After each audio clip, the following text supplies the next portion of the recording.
दोस्तों, जैसा कि आप सभी को मालूम है कि रमजान का महीना चल रहा है और आने वाली 14 तारीख को यानी कि 14 मार्च 2025 को रमजान शरीफ का दूसरा जुमा है। लेकिन इसके साथ ही 14 मार्च को हिंदुओं का एक बड़ा त्योहार होली भी है। बस इसी बात को देखते हुए उत्तर प्रदेश के मुख्यमंत्री योगी आदित्यनाथ का एक बहुत बड़ा बयान सामने आया है और साथ ही इस दिन को लेकर यानी कि जुमा और होली के दिन को लेकर उत्तर प्रदेश के मुख्यमंत्री योगी आदित्यनाथ ने अपने 3 खास नए नियम बनाए हैं, जिनके बारे में जानना हर मुसलमान के लिए बहुत जरूरी है। आज की इस वीडियो में हम आपको योगी आदित्यनाथ के इन्हीं 3 खास नए नियमों के बारे में बताने वाले हैं और आपको बताने वाले हैं कि 14 मार्च को लेकर उत्तर प्रदेश के मुख्यमंत्री योगी आदित्यनाथ ने क्या बड़ा बयान दिया है। ये जानकर यकीनन आपके रोंगटे खड़े हो जाएंगे। इसलिए आज का ये वीडियो आप सभी के लिए बहुत खास है। आप इसको आखिर तक जरूर देखें और आप सबसे ये गुजारिश है, आप इस वीडियो को लाइक करें या ना करें, मगर मेहरबानी करके इसे शेयर जरूर कर दें ताकि और भी लोगों के पास में ये वीडियो पहुंच जाए। तो चलिए दोस्तों, शुरू करते हैं। दोस्तों, जैसा कि आप सभी को मालूम होगा कि 14 मार्च 2025 के दिन रमजान शरीफ का दूसरा जुमा है और इसी दिन हिंदुओं का एक बड़ा त्योहार होली भी है। यानी कि इस दिन मुसलमान जुमे की नमाज पढ़ने के लिए अपने घर से बाहर निकलेंगे और हिंदू होली मनाने के लिए अपने घर से बाहर निकलेंगे। और आपको मालूम है कि होली का त्योहार रंगों का त्योहार है। इस दिन एक दूसरे पर रंग डाला जाता है और होली खेली जाती है। बस इसी बात को देखते हुए योगी सरकार के बड़े बड़े मंत्री गलत बयानबाजी करने में लगे हुए हैं। कोई कह रहा है कि इस दिन मुसलमानों को हिजाब पहनकर घर से बाहर निकलना चाहिए ताकि वो अपने आप को रंगों से बचा सके। तो कोई कह रहा है इस दिन अगर मुसलमान अपने घर से ही ना निकले तो बहुत अच्छा है। वहीं पर उत्तर प्रदेश के मुख्यमंत्री योगी आदित्यनाथ का कहना है कि इस दिन मुसलमान जुमे की नमाज 2 घंटे लेट पढ़ें, क्योंकि इस दिन हमारा त्योहार होली है जिसको हम बड़ी धूमधाम के साथ मनाएंगे।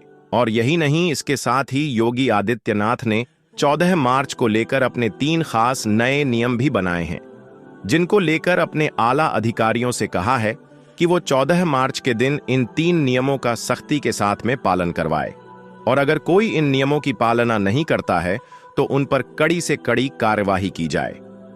नंबर 1, भीड़ इकट्ठा न होने पाए। दोस्तों, योगी सरकार ने अपने आला अधिकारियों को पहला सख्त निर्देश तो ये दिया है कि 14 मार्च के दिन रमजान का जुमा और होली एक साथ है। इसलिए इस दिन कोई भी सड़कों पर भीड़ इकट्ठा ना करने पाए, क्योंकि 14 मार्च के दिन हिंदुओं का एक बड़ा त्योहार होली है जो साल में सिर्फ एक बार आता है, जबकि मुसलमानों का जुमा महीने में 4 बार आता है। इस तरह से होली का त्योहार हिंदुओं का एक बहुत बड़ा त्योहार है। इसके लिए योगी सरकार ने अपने आला अधिकारियों को सख्त निर्देश दिया है कि 14 मार्च के दिन होली 11 बजे तक नहीं बल्कि पूरे दिन खेली जाएगी। बस आप 14 मार्च के दिन इस बात का ध्यान रखें, इस दिन कोई भी सड़कों पर भीड़ इकट्ठा न करने पाए। ऐसा इसलिए क्योंकि हाल ही के दिनों में ऐसा देखा गया है कि हमारे देश भारत में कुछ ऐसे असामाजिक तत्व हो चुके हैं जो इस बात का फायदा उठाकर भीड़ में जाकर खड़े हो जाते हैं और फिर सांप्रदायिक माहौल खराब करने की कोशिश करते हैं। इसलिए योगी सरकार ने 14 मार्च को लेकर अपने आला अधिकारियों को सख्त निर्देश दिए हैं कि वो संवेदनशील इलाकों में मॉनिटरिंग करना शुरू कर दे और माहौल खराब करने वालों को किसी भी हाल में बख्शा ना जाए। यानी कि जो लोग माहौल खराब करने की कोशिश करते हैं उन पर कड़ी से कड़ी कार्यवाही की जाए। हम आपको बता दें कि योगी सरकार का ये फरमान सुनकर पुलिस अलर्ट हो चुकी है और जगह जगह पर निगरानी करनी शुरू कर दी है ताकि पूरे देश में होली का त्योहार और रमजान शरीफ का जुमा शांति और भाईचारे के साथ में मने। इसके लिए पुलिस अब से ही अलर्ट हो चुकी है और संवेदनशील और अति संवेदनशील इलाकों में मॉनिटरिंग करना शुरू कर दी है, क्योंकि इसके लिए योगी सरकार ने अपने आला अधिकारियों को सख्त निर्देश दिए हैं और कहा है कि वो 14 मार्च के दिन इस बात का सख्ती के साथ पालन करवाने की कोशिश करें। नंबर 2, ड्रोन कैमरों से नजर रखी जाए। दोस्तों, योगी सरकार ने अपने आला अधिकारियों को दूसरा सख्त निर्देश ये दिया है कि 14 मार्च के दिन पूरे प्रदेश में अगर कहीं पर भी कोई माहौल खराब होता है तो इसी जगह पर फौरन ही धारा 144 लगाते हुए वहां पर नियमों का सख्ती के साथ में पालन करवाया जाए। और यही नहीं, फौरन ही ऐसी जगहों पर शादी वादी में पुरुष और महिला पुलिस को तैनात किया जाए और ड्रोन कैमरों से ऐसी जगहों की खास निगरानी रखी जाए। इसका मतलब यह है कि 14 मार्च को लेकर योगी सरकार ने अपने आला अधिकारियों को सख्त निर्देश दिया है। इस दिन ड्रोन कैमरों से लोगों पर नजर रखी जाए और जगह जगह पर पुलिस को तैनात किया जाए ताकि कहीं पर भी कोई सांप्रदायिक माहौल खराब ना हो सके। इसके साथ ही जगह जगह पर गाड़ियों की और बाइकों की चेकिंग भी की जाए और अगर कोई पुलिस की कार्रवाई में दखलंदाजी करने की कोशिश करता है तो उस पर फौरन ही कड़ी से कड़ी कार्रवाई की जाए। इसके अलावा योगी सरकार ने अपने बयान में यह भी कहा है कि 14 मार्च के दिन कोई भी मुसलमान मस्जिद के बाहर यानी कि सड़क पर खड़े होकर नमाज ना पढ़ने पाए, यानी कि इस दिन सिर्फ मस्जिद के अंदर ही नमाज पढ़ी जाए। अगर पहली बार में लोग ज्यादा हो रहे हैं तो 2 बार में करके नमाज पढ़ी जाए, लेकिन मस्जिद के अंदर ही पढ़ी जाए। कोई भी मस्जिद के बाहर सड़कों पर नमाज ना पढ़ने पाए। इसके लिए जितने भी बड़ी बड़ी मस्जिदें हैं उनके आगे पुलिस की तैनाती रखी जाए ताकि किसी भी तरह का कहीं पर कोई माहौल खराब ना होने पाए।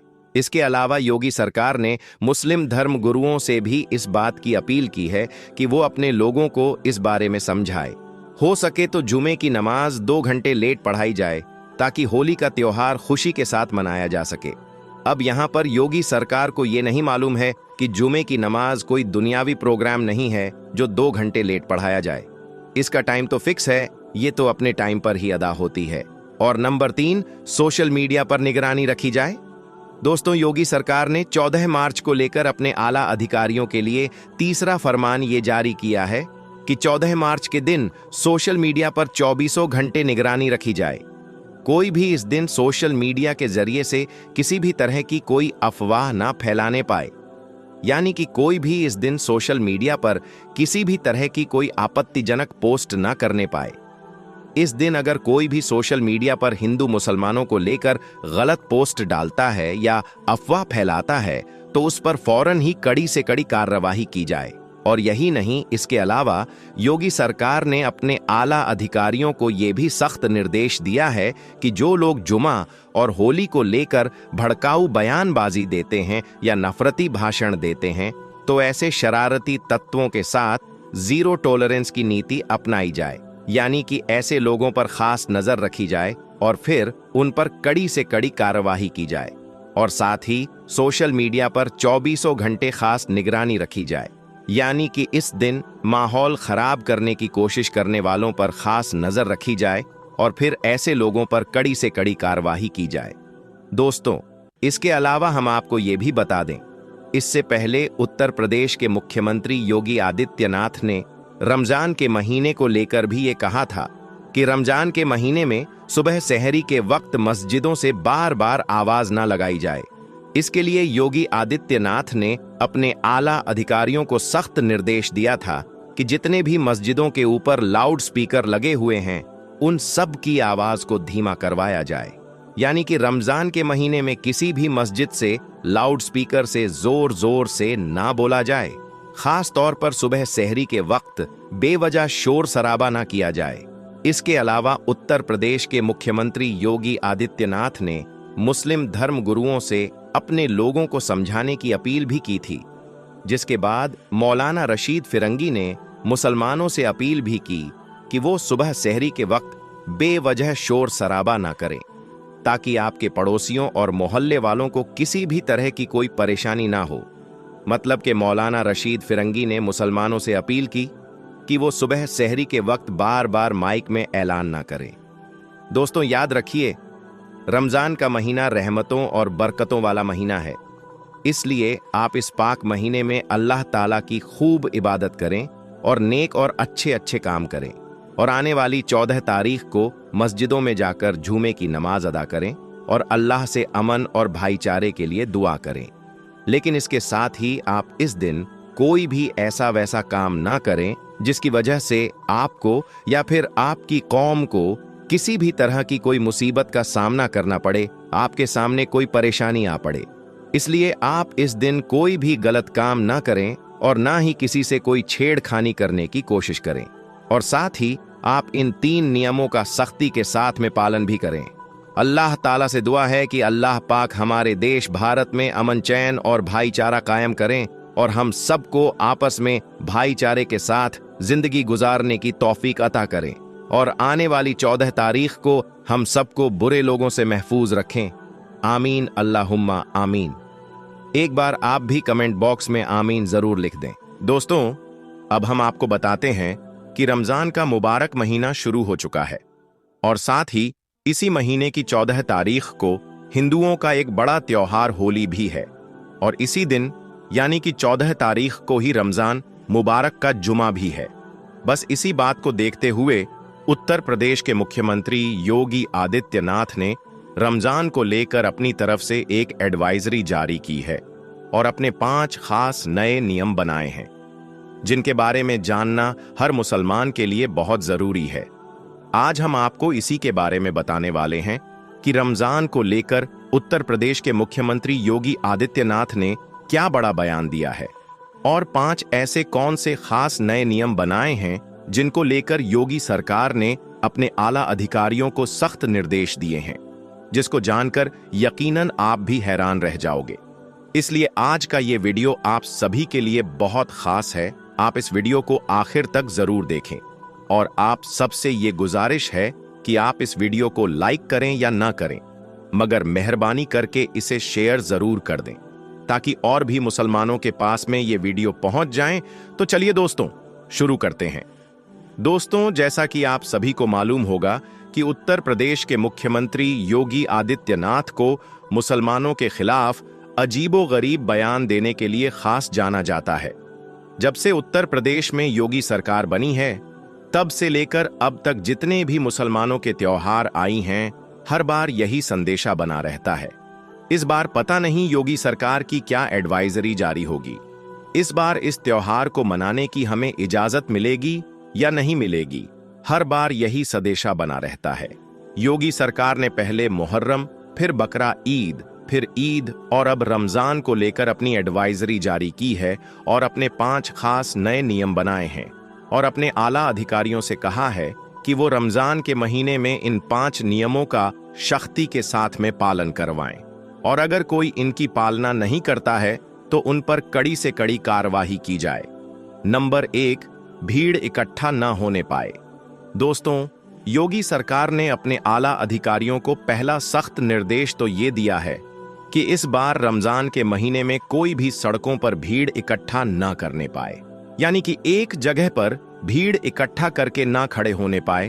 और खास करके 14 मार्च 2025 के दिन इस बात का विशेष ध्यान रखा जाए, क्योंकि 14 मार्च के दिन हिंदुओं का बड़ा त्योहार होली भी है और साथ ही मुसलमानों की रमजान मुबारक का जुमा भी है, यानी कि 14 मार्च के दिन जुमा की नमाज भी पढ़ी जाएगी। इसलिए इस दिन आप इस बात का खास ध्यान रखें कि कोई भी इस दिन भीड़ इकट्ठा करके ना खड़े होने पाए। ऐसा इसलिए क्योंकि हाल ही के दिनों में ऐसा देखा गया है कि हमारे देश भारत में कुछ ऐसे असामाजिक तत्व हो चुके हैं जो इस बात का फायदा उठाकर भीड़ में जाकर खड़े हो जाते हैं और फिर सांप्रदायिक माहौल खराब करने की कोशिश करती हैं। इसलिए योगी सरकार ने इस बार रमजान के महीने में अपने आला अधिकारियों को निर्देश दिए हैं कि वो संवेदनशील इलाकों में मॉनिटरिंग करना शुरू कर दें और माहौल खराब करने वालों को किसी भी हाल में बख्शा ना जाए, उन पर कड़ी से कड़ी कार्यवाही की जाए। हम आपको बता दें कि योगी सरकार का यह फरमान सुनकर पुलिस जगह जगह पर सतर्क हो चुकी है, यानी कि हमारे देश भारत में होली का त्योहार और रमजान शरीफ का जुमा शांति और भाईचारे के साथ मने। इसलिए पुलिस अब से ही अलर्ट हो चुकी है और संवेदनशील और अति संवेदनशील इलाकों में मॉनिटरिंग करनी भी शुरू कर दी है, क्योंकि इसके लिए योगी सरकार ने अपने आला अधिकारियों को सख्त निर्देश दिए हैं और कहा है कि वह इस बार रमजान के महीने में इस बात का सख्ती के साथ पालन करवाने की कोशिश करें। नंबर 2, लाउड स्पीकर की आवाज धीमी रखी जाए। दोस्तों, जैसा कि आप सभी को मालूम है, रमजान का महीना शुरू हो चुका है और इस महीने में सुबह सहरी के वक्त बार बार मस्जिदों से आवाज लगाई जाती है, फिर अजान होती है और फिर नमाज होती है। इसी तरह से फिर शाम को इफ्तारी के वक्त सायरन बजता है और मस्जिदों से रोजा खोलने की आवाज लगाई जाती है। बस इसी बात को देखते हुए इस बार योगी सरकार ने एक एडवाइजरी जारी की है हाउस, जिसमें अपने आला अधिकारियों को सख्त निर्देश दिए हैं कि जितने भी मस्जिदों के ऊपर लाउडस्पीकर लगे हुए हैं उनकी आवाज को धीमा रखा जाए, यानी कि किसी भी मस्जिद से लाउडस्पीकर में जोर जोर से ना बोला जाए और खास तौर से सुबह सहरी के वक्त बेवजह शोर शराबा ना किया जाए। इस बात को लेकर योगी सरकार ने अपने आला अधिकारियों को सख्त निर्देश दिए हैं कि वो इस बार रमजान के महीने को लेकर किसी भी तरह की कोई अनदेखी ना करें और इस नियमों का सख्ती के साथ में पालन करवाया जाए। नंबर 3, ड्रोन कैमरों से नजर रखी जाए। दोस्तों, योगी सरकार ने अपने आला अधिकारियों को तीसरा सख्त निर्देश ये दिया है कि इस बार रमजान के महीने में पूरे प्रदेश में कहीं पर भी अगर कोई माहौल खराब होता है तो इसी जगहों पर फौरन ही धारा 144 लगाते हुए वहां पर नियमों का सख्ती के साथ में पालन करवाया जाए। और यही नहीं, फौरन ही ऐसी जगहों पर सादा वर्दी में महिला और पुलिस को तैनात किया जाए और ड्रोन कैमरों से ऐसी जगहों की खास निगरानी रखी जाए। इसका मतलब ये है कि इस बार रमजान के महीने में योगी सरकार ने अपने आला अधिकारियों को यह सख्त निर्देश दिए हैं कि इस बार रमजान के महीने में ड्रोन कैमरों से लोगों पर नजर रखी जाए और जगह जगह पुलिस को तैनात किया जाए ताकि कहीं पर भी कोई सांप्रदायिक माहौल खराब ना हो सके। इसके साथ ही जगह जगह पर गाड़ियों की और बाइकों की चेकिंग भी की जाए और अगर कोई पुलिस की कार्यवाही में दखल अंदाजी करने की कोशिश करी तो उस पर फौरन ही कड़ी से कड़ी कार्रवाई की जाए। इसके अलावा योगी सरकार ने अपने बयान में यह भी कहा है कि इस बार रमजान के महीने में कोई भी मुसलमान मस्जिद के बाहर यानी कि सड़क पर खड़े होकर नमाज न पढ़ने पाए, यानी कि सिर्फ मस्जिद के अंदर ही नमाज पढ़ी जाए। अगर पहली बार में लोग ज्यादा हो रही हैं तो 2 बार में करके नमाज पढ़ ली जाए, लेकिन मस्जिद के अंदर ही पढ़ी जाए। बाहर सड़कों पर नमाज ना पढ़े, इसके लिए जितनी भी बड़ी बड़ी मस्जिदें हैं उनके आगे पुलिस की तैनाती रखी जाएगी ताकि किसी भी तरह का कोई माहौल खराब ना होने पाए। नंबर 4, सोशल मीडिया पर निगरानी रखी जाए। दोस्तों, योगी सरकार ने इस बार रमजान के महीने में अपने आला अधिकारियों के लिए चौथा फरमान यह जारी किया है कि वह इस बार रमजान के महीने में सोशल मीडिया पर 24 घंटे खास निगरानी रखें।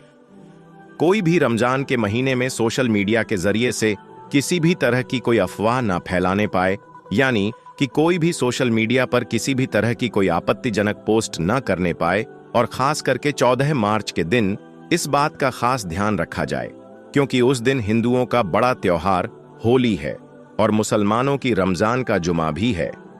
इसलिए इस बार कोई भी सोशल मीडिया पर गलत पोस्ट डालता है, अफवाह फैलाता है तो उस पर कड़ी से कड़ी कार्यवाही की जाए।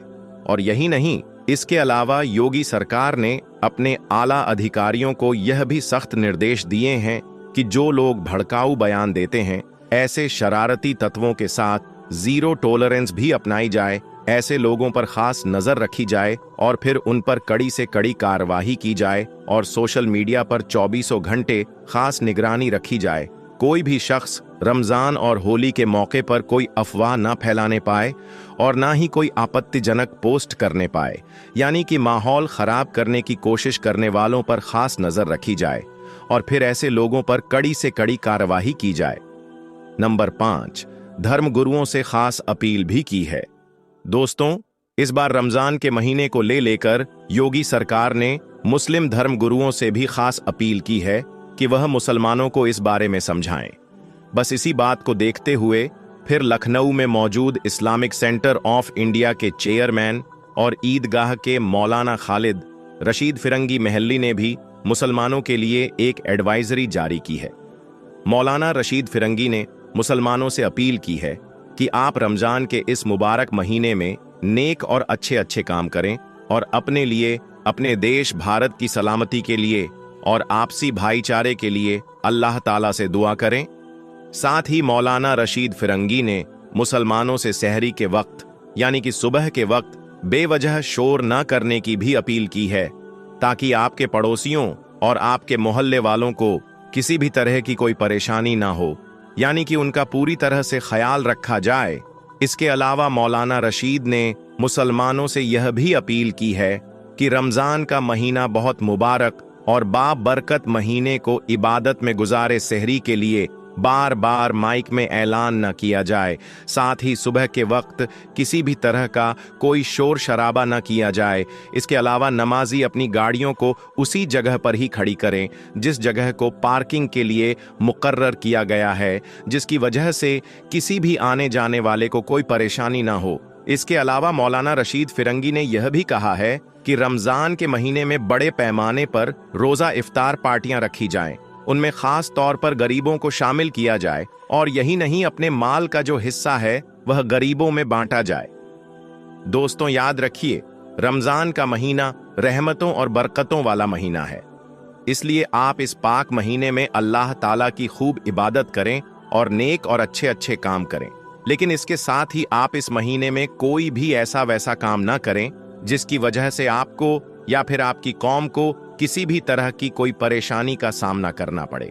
इसलिए आप इस महीने में कोई भी गलत काम ना करें और इन 5 नियमों का आप सख्ती के साथ पालन करें।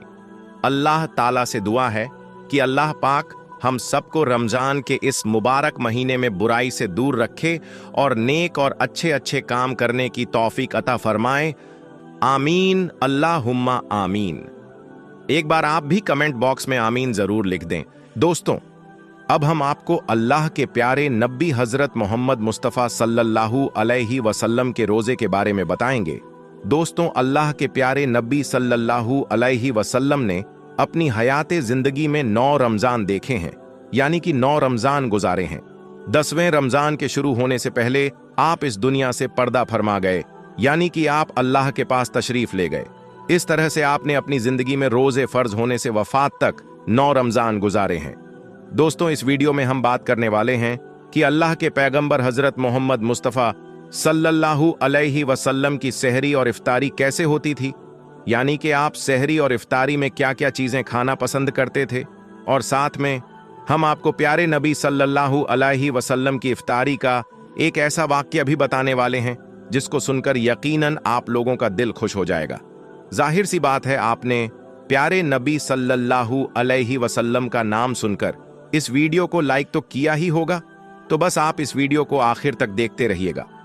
दोस्तों, हजरत अनस रज़ियल्लाहु ताला अन्हु फरमाते हैं कि अल्लाह के नबी सल्लल्लाहु अलैहि वसल्लम मगरिब की नमाज से पहले चंद खजूरों से इफ्तारी फरमाते थे, यानी कि आप ताज़ा खजूरों से इफ्तारी करते थे। अगर ताज़ा खजूर ना मिलते तो फिर आप खुश्क खजूर से, यानी कि सूखे खजूर से इफ्तारी फरमाते, और अगर कभी खुश्क खजूर भी ना होते तो फिर आप चंद चुल्लू पानी पीकर इफ्तारी करते थे, यानी कि थोड़े से पानी को पीकर आप इफ्तारी करते थे। एक और हदीस पाक में है कि अल्लाह के नबी सल्लल्लाहु अलैहि वसल्लम इन खजूरों से या फिर किसी ऐसी चीज से इफ्तारी फरमाते थे जो आग की पकी हुई ना होती थी, जैसे कि फल और फ्रूट्स। यानी कि आप इस तरह की चीजों से रोजा करना, यानी कि इफ्तार करना ज्यादा पसंद फरमाते थे। इसीलिए याद रखें, ताजा खजूर से इफ्तारी करना ये मुस्तहब है, और अगर ताजा खजूर ना मिले तो खुश्क खजूर से, यानी छुआरे से रोजा खोलना भी बेहतर है। और अगर कभी खुश्क खजूर भी ना मिले तो सिर्फ पानी से इफ्तारी करना भी हमारे नबी सल्लल्लाहु अलैहि वसल्लम की सुन्नत है। या फिर इसके अलावा जूस या दूध के साथ भी रोजा खोलना बेहतर है।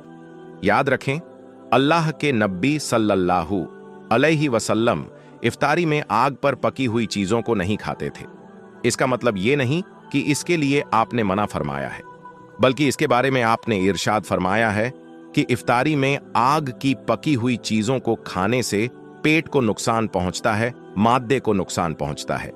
इसीलिए आप अपने आप को इस परेशानी से बचाने के लिए ऐसा करते थे। मगर आजकल तो देखने में आता है कि ज्यादातर लोग इफ्तारी में समोसे और पकौड़े को खाना ही ज्यादा पसंद करते हैं। मगर याद रखें, ऐसा अल्लाह के प्यारे नबी सल्लल्लाहु अलैहि वसल्लम कभी नहीं करते थे। इसके अलावा दोस्तों, अल्लाह के नबी सल्लल्लाहु अलैहि वसल्लम जब सहरी खाते थे तो बिल्कुल आखिरी वक्त में खाते थे। इधर हजरत बिलाल अजान दे रहे हैं और उधर आप आखिरी लुकमा खा रहे हैं, और उधर सूरज नीचे हुआ, यानी कि डूबा, और आपने अपने मुंह में खजूर रखी यानी कि इफ्तारी की। ऐसा आप इसलिए करते थे ताकि अपनी उम्मत पर भूख का वक्त कम से कम आए। एक मर्तबा अल्लाह नबी सल्लल्लाहु अलैहि वसल्लम सहरी के वक्त में बकरे की सीरी खा रहे थे। हजरत अली भी आपके साथ में थे। इतने में हजरत बिलाल रजी अल्लाह ताला अन्हु आए और अर्ज करने लगे, या रसूल अल्लाह सल्लल्लाहु अलैहि वसल्लम, वक्त खत्म हो गया है, मैं अजान देने जा रहा हूं, आप बराए मेहरबानी खाना पीना बंद करें। और ये कहकर हजरत बिलाल अजान देने चले गए और अजान देने की तैयारी करने लगे। इतने में हजरत बिलाल को ख्याल आया कि पता नहीं मेरे नबी ने खाना पीना बंद किया है या नहीं। इसीलिए हजरत बिलाल वापस आ गए और आकर देखा तो अभी भी अल्लाह के नबी सहरी खा रहे थे। ये देखकर हजरत बिलाल ने कहा, या रसूल अल्लाह, अल्लाह की कसम, सहरी का वक्त खत्म हो गया है, सुबह हो गई है। तो ये सुनकर आप सल्लल्लाहु अलैहि वसल्लम ने अपने हाथ नीचे कर लिए और कहने लगे, ऐ बिलाल, अभी वक्त बाकी था, लेकिन तेरी कसम खाने पर अल्लाह ने उसको पहले ही निकाल दिया कि तेरी कसम कहीं झूठी ना पड़ जाए। फिर हजरत अली ने फरमाया, अगर बिलाल कसम ना खाते तो जब तक मेरे नबी सल्लल्लाहु अलैहि वसल्लम खाते रहते थे तब तक सुबह सादिक नहीं होती। अब दोस्तों, आपको उन 10 चीजों के बारे में बताते हैं जिनको अल्लाह के प्यारे नबी सल्लल्लाहु अलैहि वसल्लम बहुत पसंद फरमाते थे और इनको शौक के साथ में तनावुल फरमाया करते थे। याद रखें, अपने प्यारे नबी सल्लल्लाहु अलैहि वसल्लम का खाना पीना बड़ा ही सादा था। शहद, जैतून, कद्दू का तेल तो आप बड़े शौक से खाते थे। आप अपने मुंह और दांतों का भी बहुत ख्याल रखते थे। इस वजह से आप कच्चा प्याज और लहसुन कभी नहीं खाते थे। आप प्याज और लहसुन को उनकी बदबू की वजह से नापसंद फरमाते थे। याद रखें, अल्लाह के रसूल सल्लल्लाहु अलैहि वसल्लम को अगर कोई चीज या कोई खाना पीना पसंद ना होता तो आप उसको छोड़ देते थे, यानी कि उसको नहीं खाते थे, मगर उस चीज को आप बुरा नहीं कहते थे। हदीस पाक में है कि अल्लाह के नबी सल्लल्लाहु अलैहि वसल्लम की आदतें मुबारका थीं कि आपको जिस किस्म का भी खाना मिल जाता था आप उसको तनावुल फरमा लेते थे, यानी कि आप वो तमाम खाने जो खुदा ने हलाल किए हैं उसको तनावुल फरमा लेते थे। मगर ये 10 चीजें अल्लाह के नबी को बहुत ज्यादा पसंद थी। इनको आप बड़े ही शौक के साथ तनावुल फरमाते थे। नंबर 1, खजूर। दोस्तों, अल्लाह के प्यारे नबी हजरत मोहम्मद सल्लल्लाहु अलैहि वसल्लम को खजूर सबसे ज्यादा पसंद थी। आप चंद खजूरों से इफ्तारी फरमाते थे, यानी कि ताजा खजूरों से आप इफ्तारी करते थे। अगर ताजा खजूर ना मिलती तो फिर आप खुश्क खजूर से इफ्तारी करते थे, और अगर खुश्क खजूर भी ना मिलती तो फिर आप पानी से इफ्तारी करते थे। खजूरों में सबसे ज्यादा आपको अजवा खजूर सबसे ज्यादा पसंद थी। आप सल्लल्लाहु अलैहि वसल्लम ने फरमाया कि जिस घर में खजूर होते हैं उस घर में कभी भी फाका नहीं होता है। नंबर 2, अंगूर। दोस्तों, अल्लाह के प्यारे नबी हजरत मोहम्मद सल्लल्लाहु अलैहि वसल्लम को अंगूर खाना भी बहुत पसंद था, यानी कि आप अंगूर को बड़े ही शौक के साथ में खाते थे, क्योंकि इंसानी सेहत के लिए भी ये बहुत ही फायदेमंद फल है। नंबर 3, अनार। दोस्तों, प्यारे नबी सल्लल्लाहु अलैहि वसल्लम को अनार खाना भी बहुत ज्यादा पसंद था। आप अनार को भी बड़े शौक के साथ में खाते थे।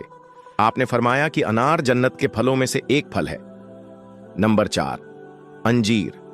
दोस्तों, अल्लाह के नबी हजरत मोहम्मद सल्लल्लाहु अलैहि वसल्लम की पसंदीदा गिजाओं में से एक गिजा अंजीर भी है। आपने फरमाया कि अंजीर भी जन्नत के फलों में से एक फल है, क्योंकि जन्नत में जितने भी फल होंगे वो अंजीर की तरह होंगे। उनमें अंजीर की तरह की ना कोई छिलका होगा और ना ही कोई गुठली होगी। इसके अलावा आप सल्लल्लाहु अलैहि वसल्लम ने फरमाया कि अंजीर का फल कई तरह की बीमारियों को भी रोकता है। नंबर 5, तरबूज। दोस्तों, अल्लाह के नबी हजरत मोहम्मद सल्लल्लाहु अलैहि वसल्लम को इफ्तारी में तरबूज भी बहुत ज्यादा पसंद था। आप अक्सर तरबूज को खजूर के साथ में मिलाकर खाते थे।